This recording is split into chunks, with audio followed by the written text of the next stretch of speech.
Okay, so welcome to our Radically Human Conversations with Shaun Chamberlin.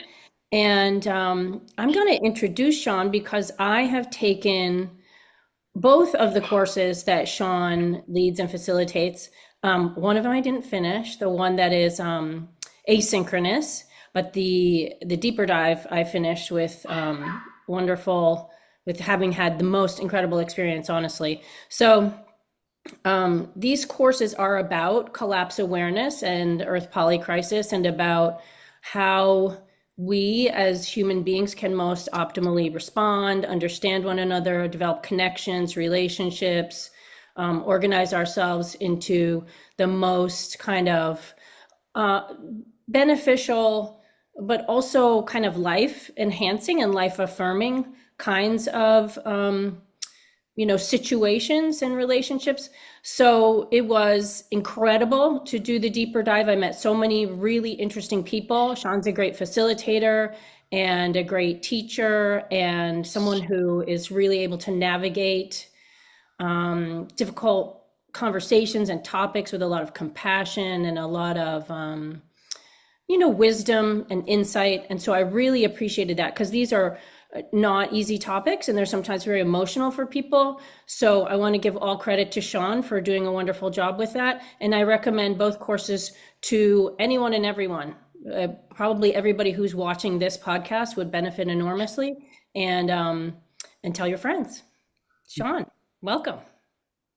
Thank you, Jennifer. It's nice to see you again. Yes, yes. So we usually start with just saying, tell us about your journey. How did you kind of come into this work? What about your life story is important for thinking through, our Earth polycrisis, our responses to it, what it means to be radically human. Just small topics. Right, yeah, bite size. Um, well, what comes to mind for me right now is being at university and my dad sending me an email. My dad's a whole story in himself, but sending me an email that basically said, just thought I should let you know that I think it was peak oil at the time he was particularly worried about. The peak oil is going to kind of completely destabilize the world over the coming few decades, and your future is not going to be anything like you expected. It's probably war and famine and apocalypse. And yeah, just thought it was something you should know about. Here's a link if you're interested. Hope you're having a great day, Dad. Um, and uh, and honestly, at the time, naively, I was like, well, if stuff were that bad, I'm sure someone would be talking about it on the news. So, but I'll look into it a bit just to set my old man's mind at rest. And that's kind of been my last couple of decades. I kind of that was what started me down the kind of polycrisis climacteric rabbit hole. So yeah, I kind of came in through climate and yeah, and energy depletion. Um, yeah, and then you find and you pull hard enough on anything, and it's tethered to everything else, and you start developing a rather different picture of the world from the one that they were talking about in university. Just say that. Yeah.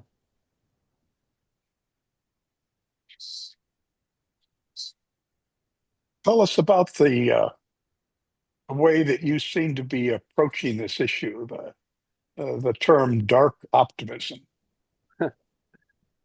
Uh, well, that was a funny one. So I maybe to continue my story a little, uh, after a very frustrating philosophy degree that felt very constraining and not very satisfying at all, I took a job working at a project for drug misusers and people with mental health issues and young asylum seekers. And I kind of worked my way up there to running the learning center there over about 4 or 5 years. But in my spare time, I continued kind of exploring these kinds of issues. And I got to the point in the mid 2000s where I felt like, I kind of love this work, helping people reintegrate with society, but society itself seems to be running off a cliff. And so I feel like I want to engage with that in some meaningful way. And I basically quit my job and learned to live very cheaply and planned to do that for about a year and just really give myself the time to explore things and figure out what might feel meaningful in this context. During that, I met my late mentor, David Fleming, and started working with him. And it was actually through his inspiration, I thought, oh, well, maybe I'll start a blog and maybe I'll start writing about some of this stuff. Uh, and I was trying to come up with a name for it. And around that time, someone asked me, what kind of thinker I was. And this phrase came to me. Well, I guess I'm a sort of dark optimist because bright, shiny optimism winds me up, frankly. Everybody's like, everything's fine, don't worry about it. And you're like, well, that sort of feels like not paying attention to me. At the same time, I don't see anything about these times that stops us from telling stories we're proud to tell with our days. And honestly, that's probably all that anyone's been able to ask ever from a life. And so, um, yeah, I think it's really important to acknowledge the depth of the darkness of the times that we're living in, but not to find a path through that is neither despair nor denial. Or well, I could say a lot about denial and the good and bad sides of it, but that involves not turning away, but not despairing, being able to make the future somewhat better than it would otherwise be, I guess. And yeah, tell whatever story seems meaningful to us. And I was sort of mulling what title to give my website, and I remember sitting in David Fleming's flat in North London. And I just sort of jokingly said to him, maybe I should just call it Dark Optimism.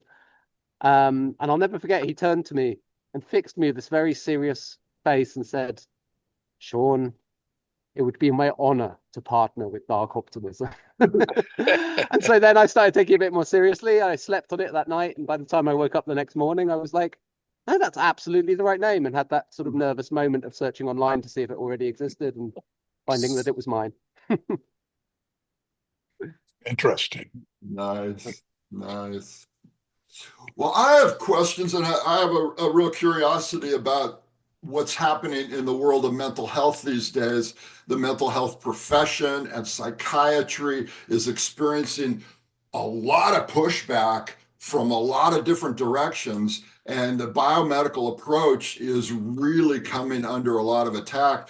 People saying that there's nothing wrong with my brain chemistry. There's something very, very wrong with the situation that I'm living in, and psychiatry, mental health professions are not, in general, acknowledging that.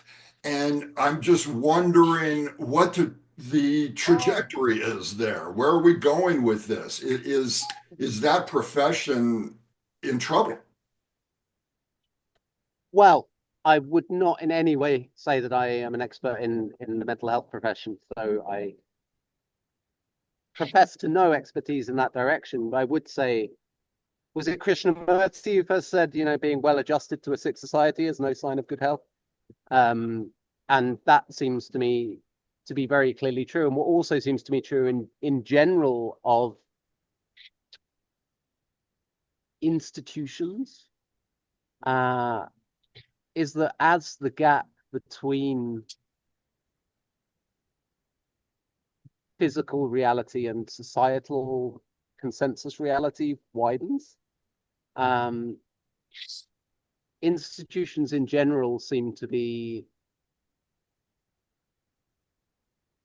following out, is the phrase that comes to mind. The badge is still there, the name is still above the door, it's still, appears like the same institution, and yet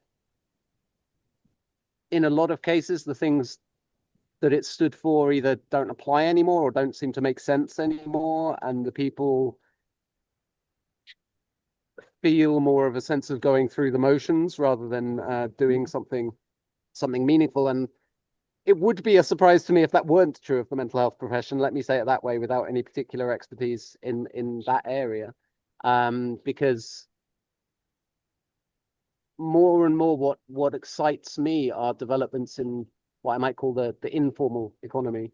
Where what do we do with our mental well-being if it's not a professionalized topic, if it's not, I'll go and see a psychotherapist or a psychiatrist or whatever it may be. In that situation, we might talk to our friends, we might self-medicate. We might, in my case, I go dancing. Like dancing is the thing that keeps me sane. And yeah, I'm less interested in getting into deep, personally, it's a worthwhile thing to do, but I'm personally less interested in a deep diagnosis of what's wrong with the existing systems, because in most cases, it seems to me that their lack of consistency with reality is going to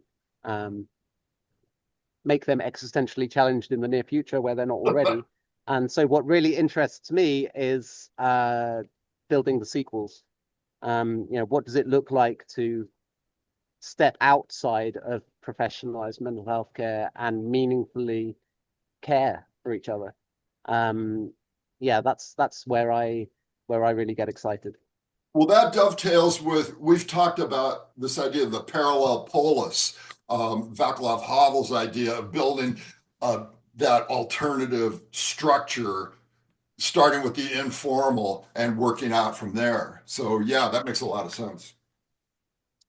Yeah, I mean, Gotcha. working out from there, but maybe not working beyond there. I think I'm pretty wary of when things start to formalize. I think there are real dangers in that. There's arguably some necessities to that as well. I really like the phrase interstitial insurrection. The idea that rather than facing the omnicidal death machine head on, which I've done some of in my life, we kind of build the alternatives in the cracks, and we widen those cracks by living into them, and we make the cracks big enough that more and more people can actually live their lives inside of them. And then, as I say, we're doing the work of building the sequels alongside the work of resistance, the no and the yes, if you like. Yeah. No, that's we talk about that a lot on this podcast, is how do we look plainly at what's here and while also planning for, not what's next in time, but what can be a better option in the now and moving forward. And I think, I mean, the American healthcare system is very hollowed out. There are a lot of efforts within American healthcare, which is what I know right now, to engage with climate crisis, climate awareness from a biomedical perspective, and they frankly fall far, far short. It's usually discussions about, well, should we increase the dosage of the asthma medication due to the air pollution? They're not systemic, they're not systems change oriented, and that is where it becomes very problematic. Until we're willing to talk about, the toxicity of a for-profit healthcare system, which now exists in many countries across the world in either full or partial form, then we really, can't get to a better place. But I want to flag the Climate Psychology Alliance as, a group of psychologists who are doing very good work in training people in climate cafes. And climate cafes are just very informal groups where people have a chance to process their emotions and grief around Earth polycrisis. So I don't want to, kind of engage in throwing the baby out with the bathwater, just saying that there are some people who are professionally trained who are also not engaged in hopium, not engaged in denialism, and trying to do what they can with the professional background they have. So my instinct would be to, to partner with them in some sense. And I think they would be really open to partnering with people who are, also have eyes wide open. So, but I very much resonate with this idea of interstitial, what did you call it? Interstitial Insurrection. insurrection. Yeah. Which there are so many forms of mutual aid happening right now. That's really, to me, that's such a great form of interstitial insurrection, is that, just help each other behind the scenes. Don't make it into a profit-driven activity. Create some form of organization that will sustain it, but not that will turn it into an institution that then works against itself. So. Yeah, exactly. I should mention on interstitial insurrection, John Halstead wrote a fantastic piece. So yeah, if you just look up Jon Halstead on interstitial insurrection, I recommend that highly. And yeah, I mean, I know the Climate Psychology Alliance and have had some very positive dealings with them. And I think there is a spectrum of responses in whatever area of the poly crisis we're looking at. I guess between what I might broadly call kind of reform and revolution, if you like. And I absolutely do not think that either end of that spectrum is the right one. I think there's absolutely a place for people working within the system. Although I love Leonard Cohen's line, they sentenced me to 30 years of boredom for trying to change the system from within. But nonetheless, there's no doubt some things can be achieved in that way, and they can be really valuable. And there's also, I remember talking to someone who'd worked in NGOs, sort of quite high up for many decades, and she was saying she's always torn between all the deep compromises she feels at working in that world, but also that when you do get a change made meaningfully, it can affect 1 million people, or tens of millions of people. And so, there is, as I say, there's a spectrum, and I definitely do not claim that one end is the right one, but I am very clear that I'm at the other end from the reformist. That's where I feel called to. That's where I feel I come alive. And I think it's important to have all of those. And I think, it does involve more compromise to be more engaged with the system, as we've probably all experienced in our lives. And I have heard from people who are, more engaged with national politics, let's say, that it can be really refreshing to read the writings of someone who isn't at the reformist end of things, who actually just says what they see, and and then that thought or that writing or that action can then influence those who are more engaged and have more influence over systems of power. And like when you were talking about the example of asthma and the kind of lack of systemic thinking and just treating the symptoms, again, I think there are a couple of approaches to that. The sort of, on the one hand, you could say, well, hang on, can't we try and do something about the air pollution? Can't we try and actually address the underlying problem? I think it's really important in these times to acknowledge another worthwhile position, which is where maybe you've really tried to do that. Maybe you've really tried to challenge some of the industries or some of the policies that are causing that pollution. And maybe you've genuinely recognized that isn't a fight that you think you can win, or that isn't your fight. And so instead, or alongside, you also ask the question, what does it mean to live within reality as it is? And I think, there's nothing intrinsically wrong with asking, how do we make someone more healthy within the existing environment in which they are? It's just, as you say, when it comes at the expense of any more systemic thinking, that is problematic. But yeah, I mean, you were talking about climate, and I was a climate activist for 15, 20 years, and I wouldn't call myself that anymore, because I don't see a meaningful prospect of political change there anymore. Maybe I believed all the people who said 20 years ago, this is our last chance, when we went to the Copenhagen Climate Summit in 2009, it was like, this is our last chance. And it gets a bit tiring after a decade or so of hearing that this year's our last chance. You think, well, either you're really not paying attention, or you don't actually mean what you're saying, which is probably the case with most green NGOs. And so, yeah, I started to feel like, while the systemic analysis is critical to the position that I take, nonetheless, I feel that in significant ways, the battle was lost. I was there fighting in it, and I was on the losing side. And it came to a point where I thought, okay, this no longer feels the most meaningful thing I can do. And again, it would be easy, and it is easy for many of my friends to fall into despair with that kind of analysis. But that is not what I'm counseling. What I'm counseling is, if I'm not claiming that I'm necessarily right, but if the best analysis that you have tells you that this is a fight you can't win anymore, then actually stepping into denial in order to just keep going because I can't face the possibility that it might be that bad doesn't feel very healthy to me. It feels much more healthy to fully acknowledge what you see and then with a fresh heart ask, okay, then what do I want to do in that context? What story do I want to tell? And maybe the story I want to tell is like, I don't care. I just kept on fighting even after that point because, this battle just can't be lost.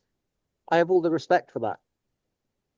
I have more worries about the position, which I saw a lot in my comrades of, I just can't look at the data because if I look at the data, then I'm just going to give up. And yeah, that worries me. And so, yeah, I think that's maybe the deeper meaning of dark optimism is that it's what my late friend Michael Dowd would have called the post-doom motivation. That if your actions are predicated on success, then sometimes the only way you can keep going is with not looking at the truth, if it's a battle that you're losing. But if you've honestly looked at everything that's there and decided, yes, what I'm doing is the story I want to tell with my days regardless, then there's no data that's going to make you doubt that. Then your motivation is something much more grounded and solid and grounded in spiritual truth, I would say. And that kind of motivation, I think, is the one that it's people who I sense are coming from that motivation that I partner with. The people who I sense are coming from the, just have to keep marching on and keep my head down. These days, I wish them well and step away. Can we talk a bit about what I would call the question of timing? A few months ago, I started to read Lean Logic. I met a guy from Spain that was helping me work on a book by Roger Hallam, one of my projects, and he mentioned the book, and it's very interesting to read, of course, because it's sort of set up like a dictionary, and you know, if I have a thought I'm worried about X today, I'll look it up and get his perspective, which is really helpful. But it does seem to me that the question of timing relates to all of this in the sense that there seems to be the feeling by some people that we're going to have a gradual decline, that slowly society will break down, and that part of that process will provide an opportunity to create a better life, to create a life that's more long lasting for the planet and better for us. But I do look at the data, and it's pretty terrifying. And I want to distinguish between a slow decline and a fast collapse. So, you have the Mad Max scene on one hand, and that's where I think some people have difficulty keeping any form of optimism, that they worry about the speed of the consequences. What would be your thoughts on that? Oh, I have a lot of thoughts on that. But for context for your listeners, I'll just say that Lean Logic. So I mentioned my late mentor David Fleming, and this was his life's work, which he never quite finished before his death. And after his death, I brought it to publication and edited out from it this paperback version called Surviving the Future, which in turn spawned the courses that Jennifer took. And as John mentioned, Lean Logic is subtitled A Dictionary for the Future and How to Survive It. And so it's entries on all kinds of topics, and it's structured a bit like Wikipedia, even though he started it before Wikipedia existed. So, if there's a word in an entry that has its own entry, there'll be a star next to it. So you can kind of choose your own adventure and find your own path through the concepts. And as John kind of hinted, Lean Logic's kind of, certainly when David was working on it, which started in the late 70s through the 80s, Very unusual book in that its starting point is collapse is inevitable at this point. He'd by that point for decades been working on starting the Ecology Party, which became the Green Party in Britain, Soil Association, the New Economics Foundation. And, after decades of this, he was like, yeah, we all agree that we should be doing things very differently from what we're doing, like those of us in this movement. But there's so much political and social and economic momentum behind, in particular, the growth story, that actually, and again, this was about him sort of looking at what he felt he knew, we're not just suddenly going to change direction and wake up to ecological sanity. Like, I've been banging that drum for decades. It's not happening. I mean, some of us will, but as a society. And so he then bravely, I think, asked, well, so what then? What if we don't? What if actually the path from here to the future doesn't look like a turning to sanity? It looks like running into the limits of our societies on sustainability, just hitting that wall in whatever way. And it's interesting, John, that you talked about how some people believe that we're going to have a gradual decline. I mean, I would say that we are in the middle of that process, whether we're going to call it a decline or a collapse or whatever word we choose to use. I think on a whole lot of metrics, we see that, and I now tend to talk more about shrinking circles of affluence. There are still circles within which there are people who say, well, where's your collapse, mate? Everything looks fine to me. But there are fewer and fewer of those people. And there are fewer and fewer of those species. Like if we extend our perception beyond the human, collapse has been unfolding on this planet for a very long time through an ecological lens. And also you talked about, holding this vision of, well, if it's a slow collapse, I think you said, then maybe that gives us time to kind of build a better life in the ruins, as it were.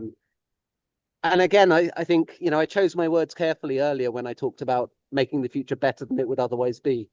I think in that sense, there's absolutely a better there to strive for. Clearly our lives can make a difference to our own life and those of our friends and loved ones and those of other living beings around us. And hopefully we all have experiences in our life where we can look back on with great satisfaction and say, yeah, that was a worthwhile thing that I did.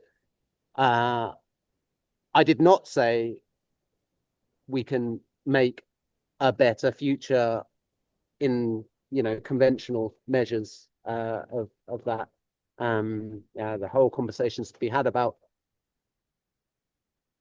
how we measure those things and about the better lives that can be had and lower material wealth and all of that. But to come around to what I think is the crux of your question about slow and fast. Oh, I think it depends a whole lot on where you're standing and which lens you're looking through. I mean, if you take a deep time perspective, and I presume everyone here knows what I mean by that, then by God, this is fast. I mean, the idea that we can see meaningful changes in the climate within a human lifetime, that's terrifying when you do something like the late Dr. Stephen Harding's Deep Time Walk and really get a sense in your body of how rapid this is, like how astonishingly rapid this is. So that's one lens. Another lens is the length of a human lifetime, or the length of the remainder of a particular human's lifetime. And on that scale, sometimes these things might seem slow. Sometimes it might be like, well, I'm still sitting in a park in Dublin, and people around seem to be going about their lives the same way that they were a couple of years ago. And like, am I just losing my mind? I think a lot of people who come to understand the polycrisis kind of get to that point of like, hang on, like on the one hand, I'm looking at all this information that's telling me rightly, I think, that things are really falling apart.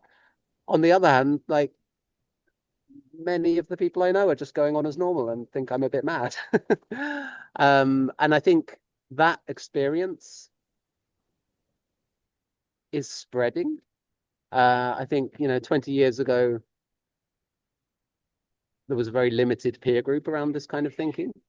Now I think, people are talking about this term hyper-normalization a lot at the moment, the idea of looking at the world and being like, well, hang on, none of the institutions make sense anymore and everything seems to be falling apart. And I know that that's true. And yet it's like we're all collectively agreeing to just carry on as though, State Department still means the same thing that it meant 50 years ago, like that institution is still the same being. And that's an experience that's incredibly familiar to me, the experience of this kind of dichotomy of realities, the lack of a shared consensus reality.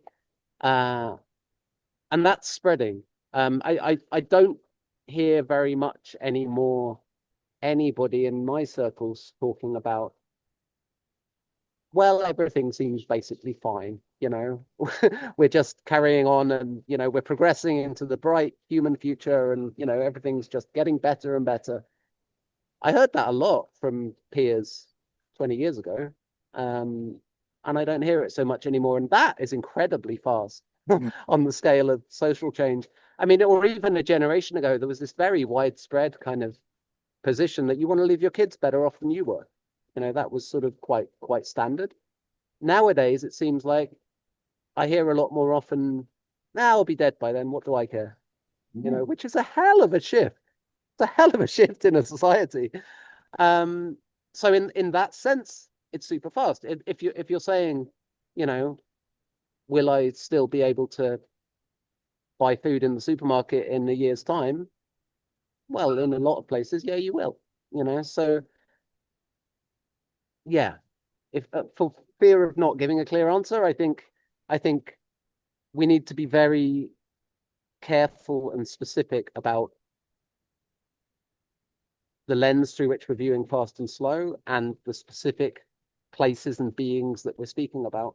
Because another thing that's been hugely educational for me in running the Surviving the Future program over the last 6 years is that it kind of allows me to time travel.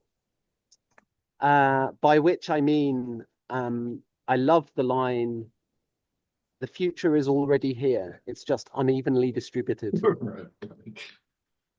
And someone who's become a close friend of mine now, but someone who took the first Surviving the Future course back in 2000, Marcella, is from Venezuela. And she turned up to the first course and was like, that's funny. All these people are talking about collapse as this hypothetical future thing that they're worried about. To me, it's a past lived reality and a present lived reality. And so for her, it was fascinating to kind of time travel back to the time before collapse and kind of talk to people who were still inhabiting that space. And for other people like me, it was fascinating to time travel forward to this space of like that just being how it is. And it's not something you debate, it's something you navigate. And so, yeah, that kind of exposure, and it's one of the wonderful things about Surviving the Future is that we've had participants from I think over 60 countries now on literally every continent. We even had a research scientist in Antarctica join us one year, which completed the set. And so, once we step outside of the place we stand, it gets a lot harder to generalize, I think. So yeah, like if there's a specific context, a specific question, like, do I still have time to do this while this is still available? Then we can meaningfully talk about, fast and slow relative to that. But I think as a general question, I find shrinking circles of affluence to be a more useful thing and a more useful frame. And that shrinking speed varies massively. It tends to go in lurches. So, where you are might suddenly experience this lurch and it seems like, oh my God, here it is. This is collapse and everything goes crazy for, a year, which might be a natural disaster, or it might be like the blackouts that they had in Spain and Portugal recently, or whatever it may be. It might be, it might be long COVID hitting you personally, it might be whatever, but might just be losing your job and not having any prospect of getting another one. And there are these kind of lurches and you think, here we go. and then things tend to stabilize again for a bit. And then everyone kind of goes back to sleep and readjusts to like the new normal. And the baseline shifts a bit, and then everyone says, where's your collapse, mate? Everything's fine. So yeah, I suppose temporarily as well, it tends to be slow, fast, slow, fast. So yeah, that's as much as I'd say on a general point of that question, but we can drill in if you want. Right. I mean, I think, I mean, if you live in a low-lying island nation, it's here, it's gone. For many people, the homes they once had are now underwater. They no longer exist. So I think it's very much a matter of context, right? And so there's not one answer that's going to be really relevant for each person. It's going to go community by community and, geography by geography and severe climate event by severe climate event. So, but I think one of the things that was really beneficial to me in taking the deeper dive surviving the future course was, and it was something I already believed, but I finally had a community of people who I could have this conversation with and who were thinking in a similar way, which is about authenticity. It's part of what Shaun says when he talks about dark optimism, is that, seeing clearly with wide open eyes, what are we facing, what are we looking at, but then also how does that relate to me as a person, as an individual, my relationship with self, others, my relationship with history, my relationship with the future. How can I be the most authentic person, have the most authentic relationships, have the most authentic connection to life in all its forms? And that is honestly the most revolutionary response to the collapse, the Earth polycrisis and impending collapse. That each conversation at the end, I would, and many other people as well, would come back around. Well, this is where we have to, live and begin and end. We can do all kinds of other things in the world, and I do those things in my professional life or my personal life. But ultimately, the more we can connect with each other, the more we can connect with the natural world, the more we can understand that all our destinies, of the destinies of all living beings, are intertwined, and function from that authentic place, then we can create more beneficial. If it's not change, it could be sustenance, or maintenance, or risk mitigation, or harm reduction. I mean, there's many terms we could apply, but you move away from this place of like saving, and avoiding, to a place of, okay, well, Creating. what is within my purview, and how can I be the most authentic person to, provide my energy to that? So I think that's a lot of what is actually happy about the Surviving the Future course, is when confronting such a despairing topic, right? Is that you say, oh, all I have, yes, there's so many possible things to do, but what I really have to give to this process is myself. And how can I be most myself? Mm-hmm. And that is, there's beauty in that. So I really appreciated that. And in conjunction with that, I just,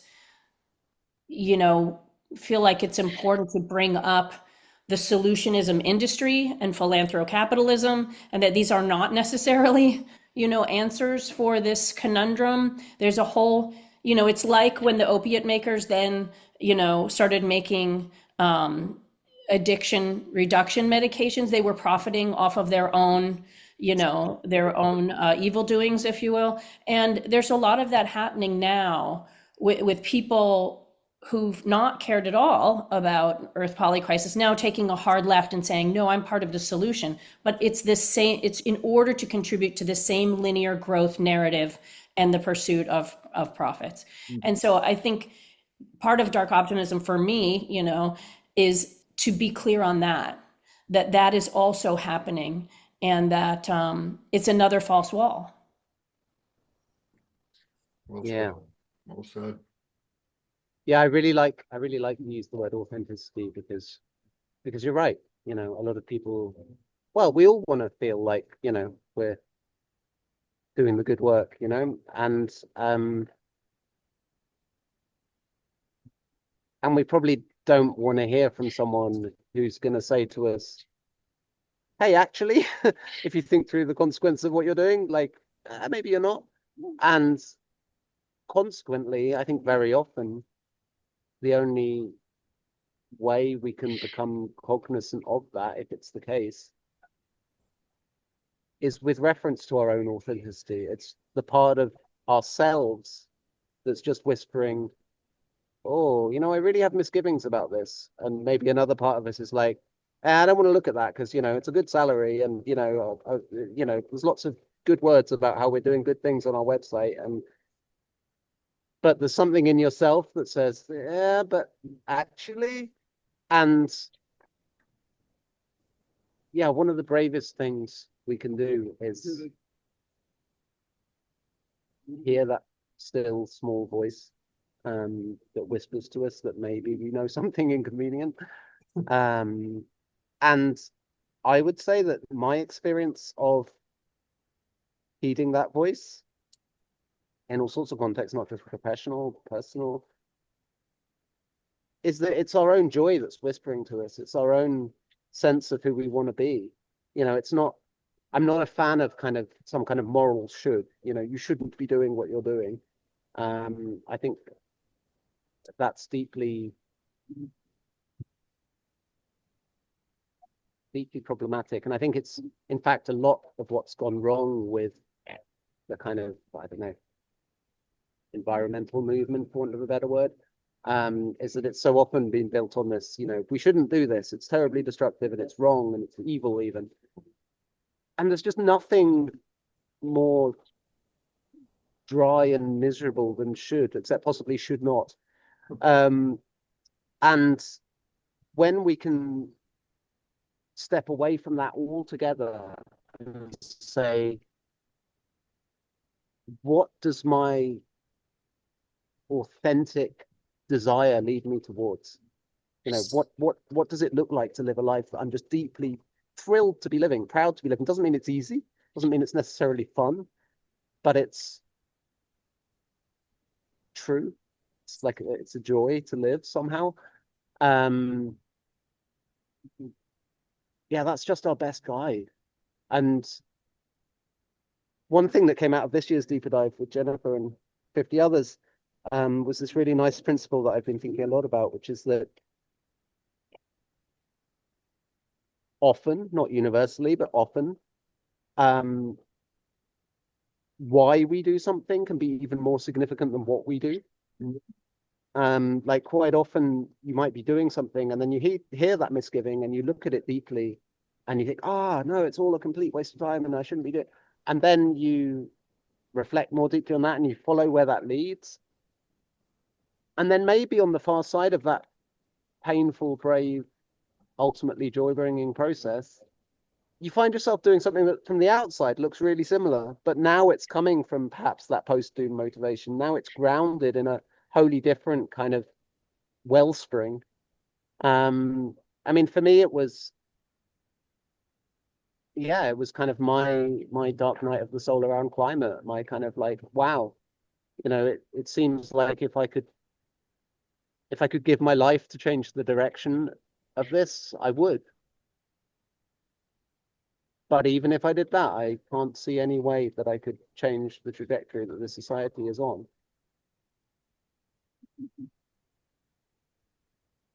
And that led to a real period of grief and of burnout and of reevaluation and of what the hell is the point of anything?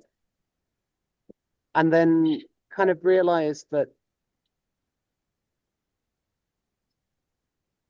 I guess there came a day when 100% of me wasn't grief. Only 99% of me was grief, and the remaining 1% of me, or the new 1% of me, was like, so what do I do today? Because I'm still here. um, and then it seemed to me, well, actually, it still seems meaningful to me to preserve and recreate habitat for species that are threatened. It still seems true to me to hold spaces like I ended up doing around Surviving the Future, where I can talk to others who are coming into this space and together work out what's meaningful. And I was like, God, that's strange, because those look from the outside like the same kind of things I was doing before. And yet now, suddenly, coming from that different motivation, they felt full of joy. They feel full of joy and meaning and purpose and eyes wide open. Whereas before, many of those same things felt just like, how can I even get out of bed and bother trying to do them? Because isn't it all just a big waste of time? And obviously there are some things where it changes and you think actually that doesn't make sense anymore, and you change the thing. But that notion that my experience is I can really feel the difference when I connect with someone, which of those motivations they're coming from. And as you say, Jennifer, that it's that kind of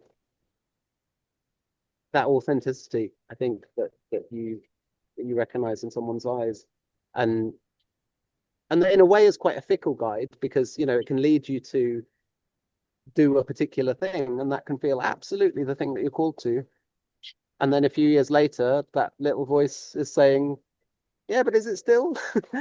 But actually that's just appropriate. That's the process of learning and growing and responding to a changing world. So yeah, I suppose in some ways, you said that's what you loved about dark optimism in response to, collapse and poly crisis, but in a way, it's just, I think, the appropriate way to respond to life, really, in any context. And finally, I just wanted to pick up on, you used the word harm reduction, because that was another thing I had some really interesting conversations around during this year's course, this year's live course. Because, as I mentioned, I used to work in the sort of drug misuse field in England, and as you'll be aware, there's the harm reduction approach, which is, someone's addicted to a substance, let's make sure they can get clean needles, for example, and let's make sure that they're immunized against certain diseases that they might be exposed to, and let's make sure that they can, get the drugs that they're addicted to or some form of them without having to commit loads of crime to do it. And then an alternative to that is the kind of abstinence model, the Narcotics Anonymous or Alcoholics Anonymous model, which is just, you are an addict, you have this sickness, you will never be able to, say, drink socially in the same way that other people might be able to, because you are an addict. And so the only chance you have of living the life you want to live is to just never drink again, and to just stay away from it altogether. And I was kind of always more drawn to the kind of harm reduction approach, sort of meet people where they're at and try and make lives somewhat better than they are. But as maybe all of you know, I live with a guy, Mark Boyle, who initially became well known because he sort of looked at the world and thought, well, money is the root of all evil, so I'm going to give up money.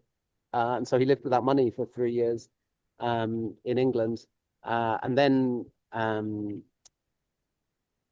founded the Happy Pig, which is like a free gift economy hospital. And now he's given up electricity because he's like, well, I know lots of people who live off grid, but nobody's told me how you build a solar panel without building an industrial society, and nobody's told me how you build an industrial society without devastating the ecosystem. So, I'm just going to give up electricity. And so he lives on the land that we share in a cabin that he built himself with no running water and no electricity.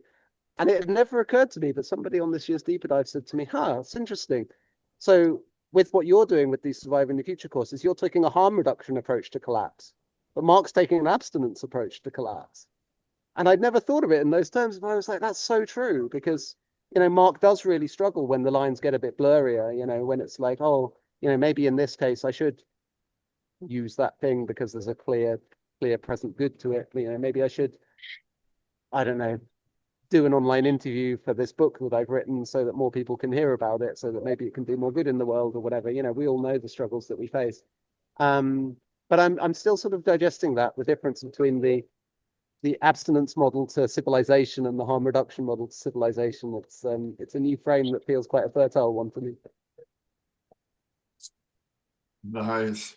Well, I have a particular interest in schools and education, and especially the narrative that drives that whole thing, or the lack of narrative that drives it. And I've been paying attention to some right-wing talking points recently, whereby they say that we should not talk about climate in schools because you're scaring the children. And that's really an interesting thing for me. It's like they're they're wanting to institutionalize denial. And I'm just wondering where we're going with our educational process now. And is there any is there any hope for that system? Yeah, another favorite topic of mine. I mean, firstly, I want to say I find right and left to be incredibly unhelpful concepts. I think that they are intrinsically divisive. You're either this or you're that, and if you're that, then you should take this, and if you're this, then you should take that. And they're completely absurd. Like the idea that we should take all our positions on everything, politics, life, education, and not just reduce them to a one-dimensional spectrum, which would be insane enough, but to two individual points on an individual spectrum, and say, yeah, you're either this or you're that. So, as a few people have said, I'm sick of the right wing and I'm sick of the left wing. In fact, I'm sick of the whole damn bird.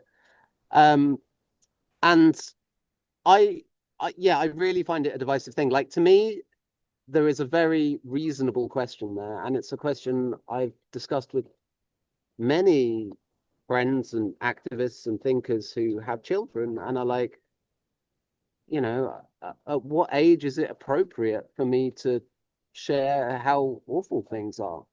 Like, that's a completely reasonable question to ask. And, is it right to go to a 6-year-old and be like, hey, let me tell you about the poly crisis. Let me tell you about the future that you thought you were going to have and how it's not there. I do not in any way want to point fingers or laugh at anyone who doesn't have a clear answer to that question, because I sure don't. So if we set aside the whole right-left thing and just say like what makes sense in response to that question, and I mean, as a brief aside, I'd say the same about COVID. It's horrified me how that's been turned into like a right-left thing, because it seems to me completely reasonable that people might want to restrict freedom of movement during a pandemic, and it seems completely reasonable that people might be concerned about rights and freedom in the context of that, and it seems completely reasonable to me that people might be interested in vaccines during a pandemic, and it seems completely reasonable to me that people might be concerned about the motivations of big pharma while going about all that. And all of these would be really, really useful things for us to have reasonable dialogue about, if we didn't say, well, everyone who's worried about A and C is right wing, and everyone who's worried about B and D is left wing, and we'll just shout at each other about how absurd you are. The whole thing is just so frustrating. And I'm really clear that, my Surviving the Future spaces are welcoming of everybody. And, regardless of whether you see yourself as right wing or left wing or see the whole thing as completely absurd. So that's just something I'm generally pushing back against in life. But yeah, with regard to education and crisis, I mean, again, my general point from earlier applies. I think that the dominant institutional forms are not suited to the realities that we're facing, and not only in the sense that, as I say, on any big enough scale, we're living through times of incredibly rapid change, and so consequently, institutions by their nature are less flexible than, less formalized structures and individuals. And so they really struggle in times of rapid change, but also because I think the mainstream education system has been a major contributor to the poly crisis. There's education is one of those kind of sacred words, like who could be against education? I could be against education if I look at some of the forms that it takes. I think that, taking, like deciding in what forms and in what forms we should try and help people to understand what's going on in the world, which I see as being the fundamental point of education. Then for sure, there are some really bad forms of it, and there are some kinds of education I would absolutely love to see die a rapid death. And a lot of formal institutionalized schooling would fall onto that bracket for me. So I think that I mean, again, I suppose it comes back to what I was discussing with Jennifer. Um, I think there is an element of age appropriateness to it, and I'm absolutely no expert on that. Um, but it does come back to, I think it's really important that we as individuals have our eyes wide open. I think it's really important that we as a society have our eyes wide open. And if we decide we're going to deliberately keep people in the dark about things, I think that's problematic. I think if we're going to bring people into awareness of really difficult realities, it would be really helpful if we offered some kind of guidance on how to deal with that, rather than just being like, here are the facts, bye.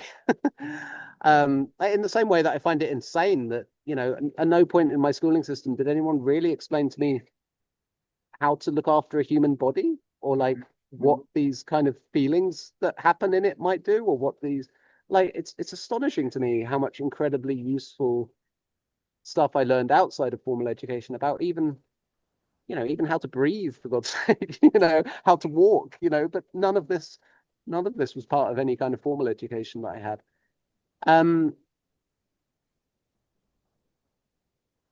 So yeah, I would say you're right that, we don't want to be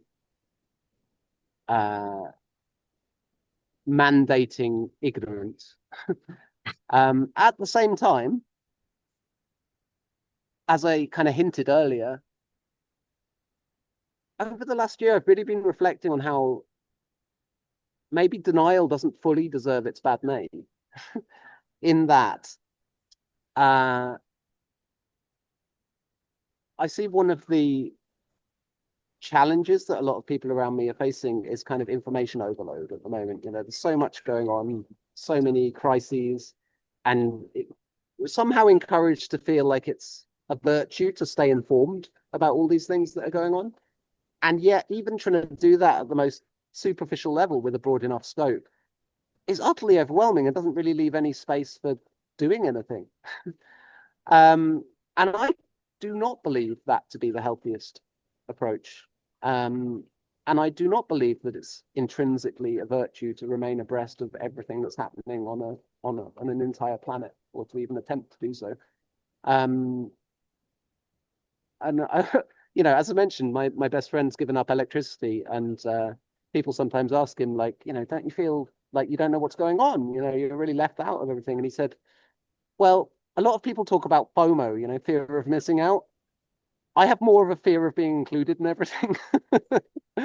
And I think that's very wise, actually, because, he doesn't know about a lot of current events, and he's very happy that way. And yet he seems like a very reasonable human being to me, and, does a lot, and pushes the kind of the Overton window, like the window of what's discussable a bit as well. When people hear about him or speak with him, suddenly it's like, well, so okay, that's part of the realm of possible human lives within which I exist. And I think it's really important to have some people who push that boundary. And so, yeah, when it comes to denial, I think there's something quite wise about deciding, about focusing on agency.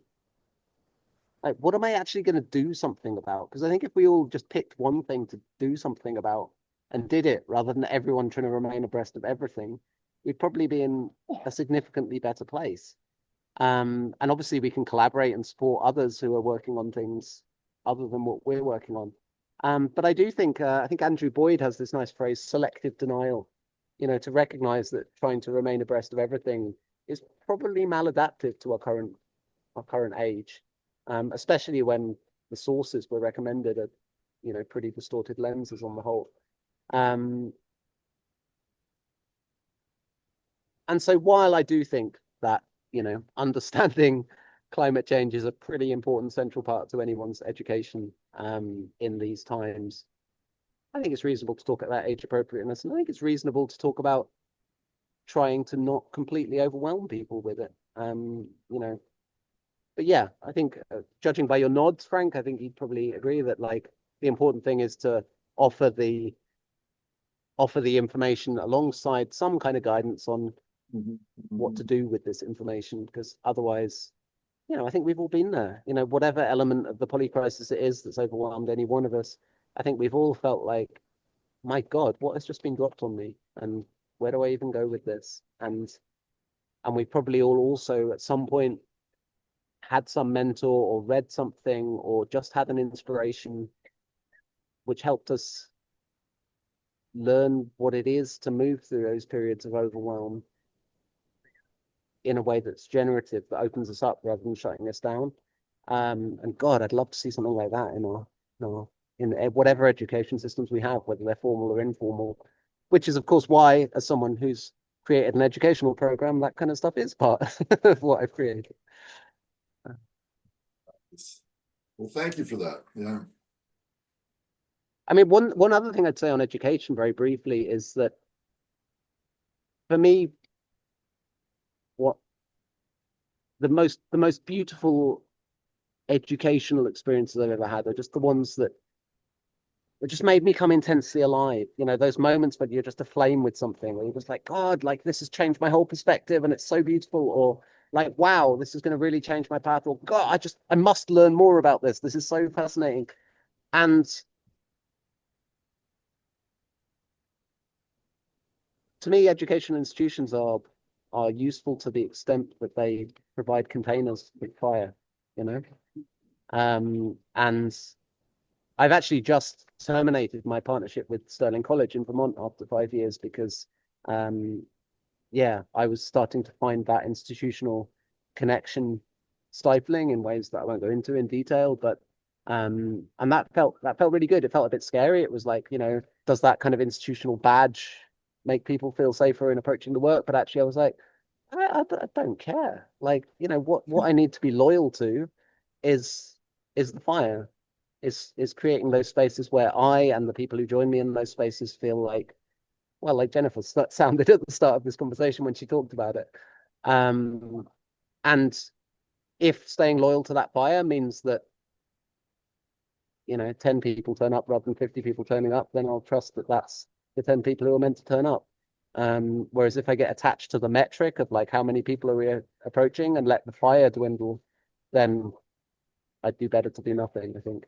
And if that was the measure of our education systems, like, I'm not sure measuring's even what we need, but if that was the measure of our education systems, then I think we'd be living in a very different society to the omnicidal one that we've collectively been born into. There you go, being all authentic, Shaun. Sorry about that. It's a terrible problem that I have. Oh my gosh, this has been so great. I really enjoy talking to you every single time. And I thank Frank and John for their questions. And we usually give people a chance to say what they're going to do next. And you actually just kind of approached that. Do you want to say anything more about what's coming up on the horizon for you? Well, literally what I'm going to do next is tonight I'm going to go dancing. As I mentioned, that's the thing that keeps me sane, and that's the thing that no matter how despairing I am,